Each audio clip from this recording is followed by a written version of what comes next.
ಬೆಂಗಳೂರಲ್ಲಿ ಒಬ್ಬ psycho uncle ಇದ್ದಾನೆ. ರೋಡಲ್ಲಿ ಸಿಕ್ಕ ಮಕ್ಕಳಿಗೆ ಒದಿತಾನೆ. ಬೆಂಗಳೂರಿನ ತ್ಯಾಗರಾಜ ನಗರದಲ್ಲಿ ನಡೆದಿರುವಂತಹ ಘಟನೆ ಇದು. ಸೈಕೋ ಅಂಕಲ್ ಮಕ್ಕಳನ್ನ ಟಾರ್ಗೆಟ್ ಮಾಡ್ತಾ ಇದ್ದಾನೆ. ರೋಡಲ್ಲಿ ಸಿಕ್ಕ ಮಕ್ಕಳಿಗೆ ಈತ ಒದಿತಾ ಇದ್ದಾನೆ. ತ್ಯಾಗರಾಜ ನಗರದಲ್ಲಿ ಘಟನೆಯಾಗಿದೆ. ಸಿಸಿಟಿವಿಯಲ್ಲಿ ಸೆರೆಯಾಗಿದೆ ಆ ಸೈಕೋನ ಅಮಾನವೀಯ ಕೃತ್ಯ. ಈತ ಏನ್ ಮಾಡಿದಾನೆ ಅಂದ್ರೆ ಆಟ ಆಡ್ತಿದ್ದಂತ ಮಕ್ಕಳಿಗೆ ಕಾಲಿಂದ ಒದಿತಾನೆ. ನ್ಯೂಸ್ 18ಗೆ ಸಿಕ್ಕಿವೆ ಸೈಕೋ ಅಂಕಲ್ನ ಹಲವಾರು ವಿಡಿಯೋಗಳು. ಕಾಲಿಂದ ಒದಿತಾನೆ, ಕೂದಲೆಳಿತಾನೆ, ಮಕ್ಕಳಿಗೆ ಬೈಕ್ ಗುದ್ದಿಸೋದಕ್ಕೂ ಕೂಡ ಪ್ರಯತ್ನ ಪಟ್ಟಿದ್ದಾನೆ. ಆತನ ಹೆಸರು ರಂಜನ್. ಸೈಕೋ ರಂಜನ್ ಹಲ್ಲೆ ಮಾಡಿರುವಂತಹ ವಿಡಿಯೋಗಳು ಲಭ್ಯವಾಗಿದೆ. ಡಿಸೆಂಬರ್ 14ನೇ ತಾರೀಕು ಹಲ್ಲೆ ಮಾಡಿದ್ದಾನೆ. ಅಜ್ಜಿ ಮನೆಗೆ ಅಂತ ಬಂದಿದ್ದಂತ ಬಾಲಕ ನೀವ್ ಜೈನ್ ಮೇಲೆ ಹಲ್ಲೆ ಮಾಡಿದ್ದಾನೆ. ಈ ನೀವ್ ಜೈನ್ ರೋಡಲ್ಲಿ ಆಟ ಆಡ್ತಾ ಇದ್ದ. ಈತನಿಗೆ ಒದ್ದಿದ್ದಾನೆ ಆರೋಪಿ ರಂಜನ್. ಇನ್ನು ರಂಜನ್ ಮಾನಸಿಕ ಅಸ್ವಸ್ಥ ಅಂತ ಗೊತ್ತಾಗಿದೆ. ಈತ ಅಜ್ಜಿ ಮನೆಗೆ ಬಂದಾಗ ಹುಡುಗ ಬಂದಿದ್ದಲ್ಲ, ರೋಡಲ್ಲಿದ್ದ ಬಾಲಕನಿಗೆ ಒದ್ದಿದ್ದಾನೆ. ರಂಜನ್ ವಿರುದ್ಧ ಬಾಲಕನ ತಾಯಿ ಕೊಟ್ಟಂತ ದೂರಿನ ಮೇಲೆ ಆರೋಪಿಯನ್ನ ಬಂಧಿಸಿ ಆಮೇಲೆ ಜಾಮೀನಿನ ಮೇಲೆ ಬಿಡುಗಡೆ ಮಾಡಲಾಗಿದೆ. ಬನಶಂಕರಿ ಪೊಲೀಸರು ಈತನನ್ನು ಅರೆಸ್ಟ್ ಮಾಡಿದ್ರು. ಆ ಸಿಸಿಟಿವಿ ಫುಟೇಜ್ ನೋಡಿ. ಸುಖ ಸುಮ್ಮನೆ ಆತ ರೋಡಲ್ಲಿ ನಡ್ಕೊಂಡ್ ಬರ್ತಾ ಇದ್ದಾನೆ. ಆತನಿಗೆ ಈ ಮಗು ಏನು ಪ್ರಾಬ್ಲಮೇ ಮಾಡಿಲ್ಲ. ಅದು ರೋಡಲ್ಲಿ ಆಟ ಆಡ್ತಾ ಇತ್ತು ಅದ್ರ ಪಾಡಿಗೆ. ಸೀದಾ ಬರ್ತಾನೆ, ತನ್ನ ಸ್ಪೀಡ್ ಜಾಸ್ತಿ ಮಾಡ್ಕೊಳ್ತಾನೆ, ಆ ಮಗು ಒದಿತಾನೆ, ಸೀದಾ ಹೋಗ್ತಾ ಇದ್ದಾನೆ. ಏನು ಆಗೇ ಇಲ್ಲ ಅನ್ನೋ ರೀತಿಯಲ್ಲಿ ಹೋಗ್ತಾ ಇದ್ದಾನೆ. ಇವನ ಬಗ್ಗೆ ಮಕ್ಕಳ ಹಕ್ಕುಗಳ ರಕ್ಷಣಾ ಆಯೋಗದ ಅಧ್ಯಕ್ಷ ಶಶಿಧರ್ ಕೋಸುಂಬೆ ಕೂಡ ಮಾತನಾಡಿದ್ದಾರೆ. ಈತ ಮಾನಸಿಕ ಅಸ್ವಸ್ಥ ಅನ್ನೋದು ಗೊತ್ತಾಗಿದೆ.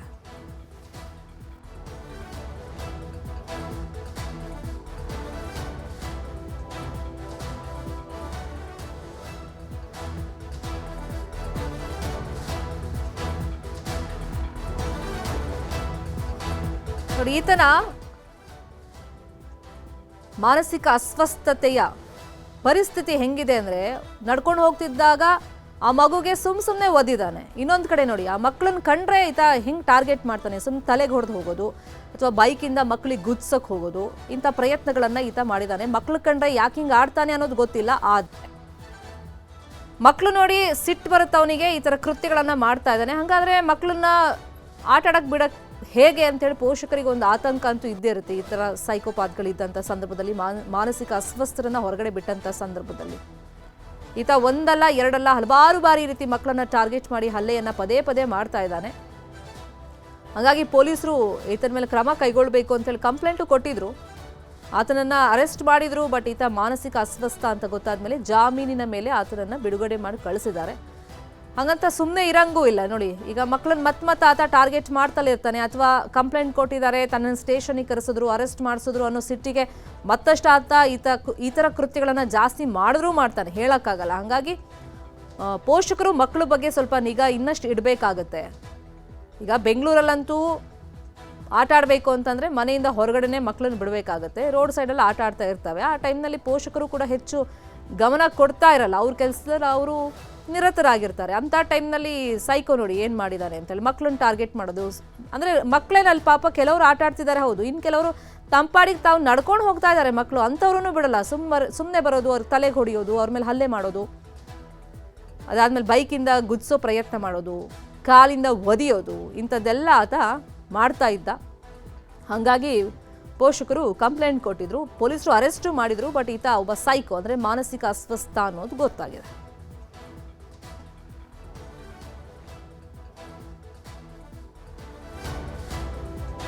ಇನ್ನೊಂದು ದೃಶ್ಯನೂ ನಿಮ್ಮ ಮುಂದೆ ಇಟ್ಟಿದ್ದೀವಿ ನೋಡಿ.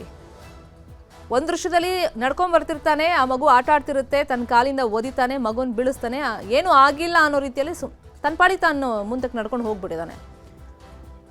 ಇನ್ನೊಂದು ಕಡೆ ನಡ್ಕೊಂಡು ಬರ್ತಿರ್ತಾನೆ, ಮಗುರು ನಡ್ಕೊಂಡು ಹೋಗ್ತಿರುತ್ತೆ. ಅಂದರೆ ಹುಡುಗಿರು ನಡ್ಕೊಂಡು ಹೋಗ್ತಿರ್ತಾರೆ ಅವ್ರ ಪಾಡಿಗೆ ರೋಡ್ ಸೈಡಲ್ಲಿ. ಸೀದಾ ಬರ್ತಾನೆ, ತಲೆಗೆ ಹೊಡಿತಾನೆ, ಹೋಗ್ತಾನೆ. ಇನ್ನೊಂದು ಕಡೆ ಆ ಮಗು ಸೈಕಲ್ನಲ್ಲಿ ಆ ಕಡೆಯಿಂದ ಈ ಕಡೆ ಓಡಾಡ್ತಾ ಇದೆ. ಆ ಟೈಮ್ನಲ್ಲಿ ಸೈಕಲ್ ಓಡಿಸ್ತಾ ಇದ್ದಾಗ ಬರ್ತಾನೆ, ಆ ಮಗುನ ಜುಟ್ಟು ಹಿಡ್ದು, ಅಂದರೆ ಆ ಕೂದು ಹಿಡ್ದು ಎಳಿತಾನೆ, ತನ್ನ ಪಾಡಿಗೆ ತಾನು ಹೋಗ್ತಾನೆ. ಅಂದರೆ ಆ ಮಕ್ಕಳಿಗೋಸ್ಕರನೇ ಆತ ರೋಡಲ್ಲಿ ವೆಯ್ಟ್ ಮಾಡ್ತಿರ್ತಾನ. ಡೌಟ್ ಅಂತೂ ಬಂದೇ ಬರುತ್ತೆ ಈ ದೃಶ್ಯಗಳನ್ನು ನೋಡಿದಂಥ ಸಂದರ್ಭದಲ್ಲಿ. ಒಂದಲ್ಲ ಎರಡಲ್ಲ ಸಾಕಷ್ಟು ಬಾರಿ ಈತ ಮಕ್ಕಳನ್ನ ಟಾರ್ಗೆಟ್ ಮಾಡಿ ರೀತಿ ಹಲ್ಲೆ ಮಾಡಿರೋದ್ರಿಂದಲೇ ಕಂಪ್ಲೇಂಟನ್ನು ನೀಡಲಾಗಿತ್ತು. ಬಟ್ ಪೊಲೀಸರಿಗೆ ಕಂಪ್ಲೇಂಟ್ ಕೊಟ್ಟರು ಅಷ್ಟೇನಾ ಅನ್ನೋ ಪರಿಸ್ಥಿತಿ. ಕಾರಣ ಪೊಲೀಸರು ಅರೆಸ್ಟ್ ಮಾಡಿದ್ರು. ಈತ ಮಾನಸಿಕ ಅಸ್ವಸ್ಥ ಅಂತ ಗೊತ್ತಾಯಿತು. ಜಾಮೀನಿನ ಮೇಲೆ ಈತನನ್ನು ಬಿಡುಗಡೆ ಮಾಡಿ ಕಳಿಸಿದ್ದಾರೆ. ಪೊಲೀಸರು ಬರ್ತಾರೆ, ಇಲ್ಲ ಅಂತಲ್ಲ, ಕರ್ಕೊಂಡು ಹೋಗ್ತಾರೆ, ಮಾತಾಡಿಸ್ತಾರೆ, ಆಮೇಲೆ ಕಳಿಸ್ಬಿಡ್ತಾರೆ. ಇದರಿಂದ ಯೂಸ್ ಆಗ್ತಾ ಇಲ್ಲ. ಮಕ್ಕಳನ್ನ ನಾವು ರಸ್ತೆಗೆ ಬಿಡೋದು ಹೇಗೆ ಅಂತೇಳಿ ಇನ್ನೊಂದು ವಿಜುವಲ್ ತೋರಿಸ್ತಾ ಇದ್ದೀವಿ ನೋಡಿ. ಇದಂತೂ ಹಾರಿಬಲ್ ಆಗಿದೆ. ಕಾರಣ ನೋಡಿ, ಇಷ್ಟ ತನಕ ನಾವು ತೋರಿಸಿದ್ದು ರೋಡಲ್ಲಿ ನಡ್ಕೊಂಡು ಹೋಗ್ತಿದ್ದ ಮಕ್ಕಳನ್ನ ಈತ ಕೈಯಲ್ಲಿ ಹೊಡೆಯೋದು ಅಥವಾ ಕಾಲಲ್ಲಿ ಒದಿಯೋದು. ಬಟ್ ಬೈಕ್ ಎಲ್ಲ ಸಿಕ್ಬಿಟ್ರೆ ಇವನ್ ಕೈಯಲ್ಲಿ ನೋಡಿ ಎಷ್ಟು ರಾಜಾರೋಷವಾಗಿ ಬರ್ತಾನೆ, ಹಾಡ ಹಗಲಲ್ಲೇ ಆ ಮಗು ಮೇಲೆ ಹತ್ಸೋಕ್ ಪ್ರಯತ್ನ ಪಟ್ಟಿದ್ದಾನೆ. ಬಟ್ ಆ ಮಗು ತಪ್ಪಿಸ್ಕೊಂಡ್ಬಿಟ್ಟಿದೆ, ಜಸ್ಟ್ ಮಿಸ್. ಅದರ್ವೈಸ್ ಪ್ರಾಣಕ್ಕೆ ಹಾನಿಯಾಗುವಂಥ ಚಾನ್ಸಸ್ ಇರುತ್ತೆ. ಆ ಮಗುಗೂ ಪಾಪ ಗೊತ್ತಿಲ್ಲ ಆತ ತನ್ನನ್ನೇ ಟಾರ್ಗೆಟ್ ಮಾಡಿ ಬಂದಿದ್ದಾನೆ ಅಂತ. ಅದ್ರ ಪಾಡಿಗದು ಬರುತ್ತೆ. ಜಸ್ಟ್ ಸೆಕೆಂಡಲ್ಲಿ, ಫ್ರಾಕ್ಷನ್ ಆಫ್ ಸೆಕೆಂಡ್ ಅಂತಾರಲ್ಲ, ಅದು ಗೇಟ್ ತೆಗೆದು ಒಳಗಡೆ ಹೋಗ್ಬಿಟ್ಟಿದೆ. ಅದರ್ವೈಸ್ ಈತ ಬರ್ತಾ ಇದ್ದಂಥ ಆ ಸ್ಪೀಡ್ಗೆ ಆ ಮಗು ಏನಾದರೂ ಸಿಕ್ಬಿಟ್ಟಿದ್ರೆ, ಆ ಹುಡುಗಿ ಸಿಕ್ಬಿಟ್ಟಿದ್ರೆ ಪ್ರಾಣಕ್ಕೆ ಒಂದು ಕುತ್ತಾಗುವಂಥ ಚಾನ್ಸಸ್ ಇತ್ತು, ಪ್ರಾಣ ಹೋಗುವಂಥ ಚಾನ್ಸಸ್ ಇತ್ತು ಅನ್ಸುತ್ತೆ.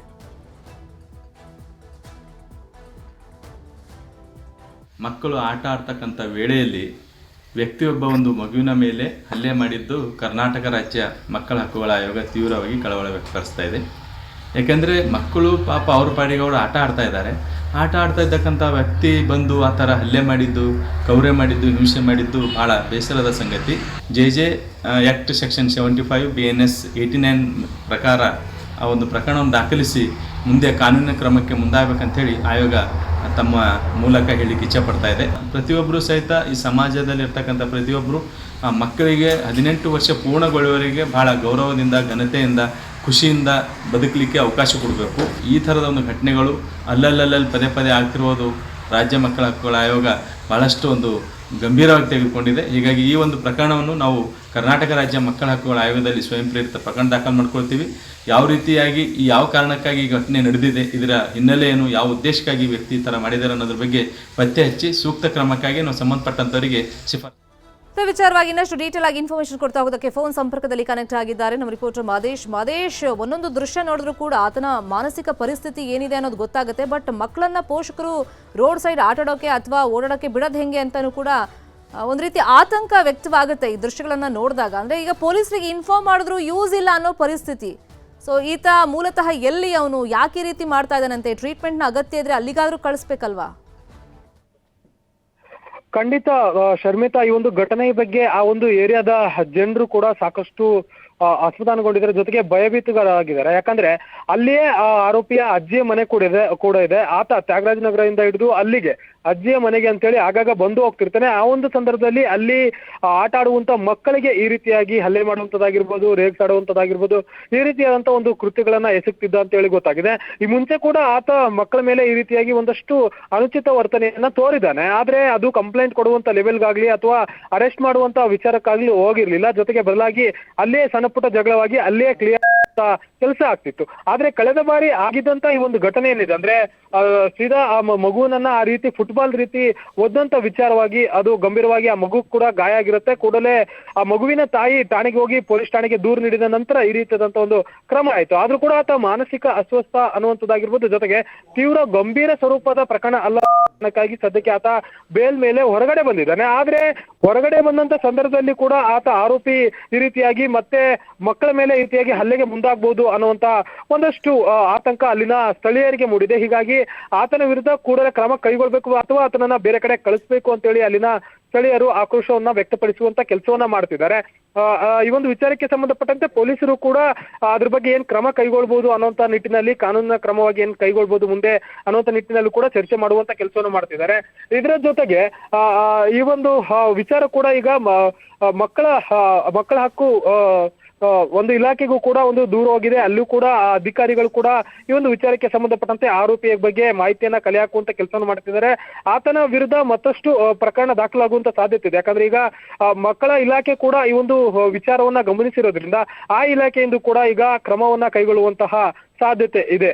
ಶರ್ಮಿತಾ, ಫಾಲೋ ಅಪ್ ಮಾಡೋಣ ಸುದ್ದಿನ. ಥ್ಯಾಂಕ್ ಯು ಮಾದೇಶ್, ಶಿಕ್ಷಣದ ಮಾಹಿತಿಯನ್ನು ಕೊಟ್ಟಿದ್ದಕ್ಕೆ. ಇನ್ನು ಮಕ್ಕಳ ಪೋಷಕರು ಏನ್ ಹೇಳ್ತಾರೆ, ಮತ್ತೆ ಮನೋವೈದ್ಯರು ಈ ರೀತಿ ಸೈಕೋಪಾತ್ಗಳ ಬಗ್ಗೆ ಅಥವಾ ಮಾನಸಿಕ ಅಸ್ವಸ್ಥತೆ ಹೊಂದಿರುವಂತಹ ವ್ಯಕ್ತಿಗಳ ಬಗ್ಗೆ ಏನ್ ಹೇಳ್ತಾರೆ ಅಂತ ಫಾಲೋ ಅಪ್ ಅನ್ನ ಮಾಡೋಣ. ಬೆಂಗಳೂರಿನ ತ್ಯಾಗರಾಜ ನಗರದಲ್ಲಿ ಸೈಕೋ ಅಂಕಲ್ ಮಕ್ಕಳನ್ನ ಹೆಂಗ್ ಟಾರ್ಗೆಟ್ ಮಾಡಿ ರೋಡ್ ಸೈಡ್ ಅಲ್ಲಿ ನಡ್ಕೊಂಡು ಹೋಗ್ತಿದ್ರೆ ಅಥವಾ ಆಟ ಆಡ್ತಿದ್ರೆ ಮಕ್ಕಳನ್ನ ಟಾರ್ಗೆಟ್ ಮಾಡಿ ಹಲ್ಲೆ ಮಾಡೋದು, ಕೂದಲು ಎಳೆಯೋದು ಅಥವಾ ಬೈಕ್ ನಿಂದ ಗುದ್ದಿಸಿ ಅವ್ರ ಪ್ರಾಣ ತೆಗೆಯುವಂತ ಪ್ರಯತ್ನನೇ ಏನ್ ಮಾಡ್ತಾ ಇದ್ನೋ ಗೊತ್ತಿಲ್ಲ. ಆ ಮಗು ಜಸ್ಟ್ ಮಿಸ್ ಆಗಿ ಹೋಗಿದೆ ಫ್ರಾಕ್ಷನ್ ಆಫ್ ಸೆಕೆಂಡ್ ಅಲ್ಲಿ. ರಂಜನ್ ಅಂತ ಈತನ ಹೆಸರು. ಅಜ್ಜಿ ಮನೆಗೆ ಆಗಾಗ ಬರ್ತಾ ಇರ್ತಾನೆ ಈತ ತ್ಯಾಗರಾಜ ನಗರದಲ್ಲಿ. ಬಂದಾಗ ಈ ರೀತಿ ಕೃತ್ಯಗಳನ್ನ ಮಾಡಿದ್ದಾನೆ. ಹಲವಾರು CCTV ಫುಟೇಜ್ಗಳು ಲಭ್ಯವಾಗಿದೆ. ಪೋಷಕರು ಕಂಪ್ಲೇಂಟ್ ಕೊಟ್ಟಿದ್ದಾರೆ. ಅದರಲ್ಲಿ ಈತ ರೋಡಲ್ಲಿ ಆಟ ಆಡ್ತಿದ್ದಂಥ ಮಗುಗೆ ಏಕಾಏಕಿ ಕಾಲಿಂದ ಒದ್ದು ಬೀಳಿಸಿದಾನಲ್ಲ, ಆ ಮಗು ಗಂಭೀರ ರೀತಿಯಲ್ಲಿ ಗಾಯ ಆಗಿದೆ. ಹಾಗಾಗಿ ಪೋಷಕರು ಕಾನೂನು ರೀತಿಯಲ್ಲಿ ಕ್ರಮ ಆಗಬೇಕು ಅಂತ ಪೊಲೀಸರಿಗೆ ಕಂಪ್ಲೇಂಟ್ ಕೊಟ್ಟಿದ್ದಾರೆ. ಇದೇ ವಿಷಯವಾಗಿ ಇನ್ನಷ್ಟು ಡೀಟೇಲ್ ಆಗಿ ಅಂದ್ರೆ ಯಾಕೆ ರೀತಿ ಕೃತ್ಯವನ್ನ ಮಾಡ್ತಾರೆ, ಯಾವ ತರ ಟ್ರೀಟ್ಮೆಂಟ್ ಅಗತ್ಯ ಇದೆ ಅಂತ ಮಾತನಾಡೋದಕ್ಕೆ ಮನೋತಜ್ಞರಾಗಿರುವಂತಹ ಡಾಕ್ಟರ್ ಅರವಿಂದ್ ಅವರು ನಮ್ಮ ಜೊತೆ ಫೋನ್ ಸಂಪರ್ಕದಲ್ಲಿ ಕನೆಕ್ಟ್ ಆಗಿದ್ದಾರೆ. ಡಾಕ್ಟರ್ ನಮಸ್ತೆ.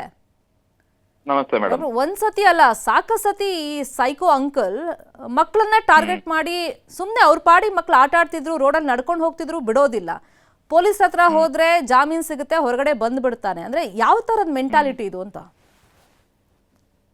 ಒಂದು ವಿಡಿಯೋಸ್ ಆಕ್ಚುಲಿ ಫುಲ್ ಅಸೆಸ್ಮೆಂಟ್ ಮಾಡ್ಬೇಕಾಗುತ್ತೆ. ಬಟ್ ಈ ಜಸ್ಟ್ ವಿಡಿಯೋಸ್ ನೋಡಿರೋ ದೃಷ್ಟಿಯಲ್ಲಿ ಒಬ್ಬೊಬ್ಬರಿಗೆ ಆಂಟಿ ಸೋಷಿಯಲ್ ಪರ್ಸನಾಲಿಟಿ ಡಿಸಾರ್ಡರ್ ಅಂತ ಇರುತ್ತೆ. ಅಂದ್ರೆ ಸಮಾಜ ವಿರೋಧಿ ವ್ಯಕ್ತಿತ್ವದ ಸ್ವಭಾವಗಳಿರುತ್ತೆ ಒಬ್ಬೊಬ್ಬರಲ್ಲಿ. ಸೊ ಇವರಲ್ಲಿ ಸುಳ್ಳು ಹೇಳೋದು, ಕದಿಯೋದು, ಬೇರೆಯವರಿಗೆ ಒಂದು ತೊಂದರೆ ಕೊಡ್ತಕ್ಕಂಥ ಸ್ವಭಾವ, ಅಂದ್ರೆ ಪ್ರಾಪರ್ಟಿ ಡ್ಯಾಮೇಜ್ ಮಾಡೋದಿರ್ಬೋದು, ಮತ್ತೆ ಅಸಹಾಯಕರ ಮೇಲೆ ಹಲ್ಲೆ ಮಾಡ್ತಕ್ಕಂಥದ್ದು, ವಯಸ್ಸಾದವ್ರು ಇರ್ಬೋದು, ಮಕ್ಳಿರ್ಬೋದು, ಇಂಥವ್ರ ಮೇಲೆ ಅಥವಾ ವಿಕಲಾಂಗರ್ ಇರ್ಬೋದು, ಇಂಥವ್ರ ಮೇಲೆ ಒಂಥರ ಹಿಂಸಾತ್ಮಕ ಕೃತ್ಯವನ್ನು ಎಸಗೋದು.